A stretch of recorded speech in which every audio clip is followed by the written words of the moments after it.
Set sail for some freshly caught tastes at this upscale waterfront restaurant, complete with marine decor and vintage amphicars. This is our review of the Boathouse at Disney Springs.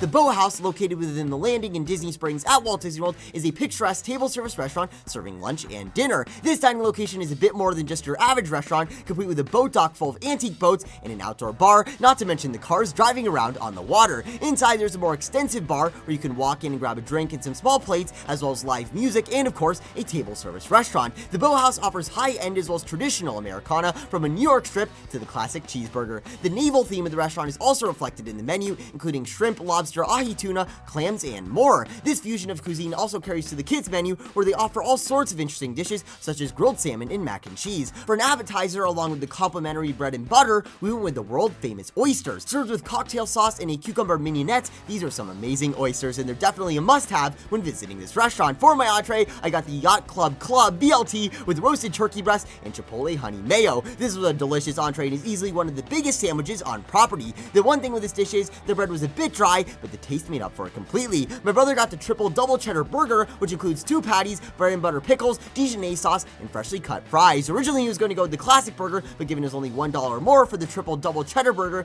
that's the one that he went with. Both patties were cooked to perfection. This was a really good burger. Dad went with the grilled fish tacos for the Boathouse's fish features menu, and boy, do these look good. Complete with avocado and serrano chili cream, Dad really enjoyed these tacos. Although we were too full for dessert after that amazing meal, the Boathouse has some tempting options, including key lime pie in a mason jar, a double chocolate bundt cake, and the signature s'mores baked Alaska, complete with Rocky Road ice cream, toasted marshmallows, and graham cracker crust. The oysters were $4, the Yacht Club was $17, the triple double cheddar burger was $19, and the grilled fish tacos were $22. Add drinks to be spent around $85 for a party of 3. The entrees are a bit pricey compared to other restaurants around Disney Springs, although considering the portions and quality, this one is definitely worth it. For food quality, we give the Boathouse 5 stars. For value, we give 4 stars. For service, we give 4 stars. And for atmosphere, we give 5 stars. Add it all up, in a restaurant rating for the Boathouse comes in at 4.5 out of 5 stars, getting a Mickey Views rating of excellence. To see how we reach this rating, all things considered, be sure to check out our review wrap-up on MickeyViews.com. Thanks for watching. Be sure to let us know your thoughts on this Mickey Views restaurant review. Let us know what restaurant you want us to review next. Be sure to check out our other restaurant reviews, like the Skipper Canteen in the Magic Kingdom, Epcot's Rose and Crown, and more. Have a magical day.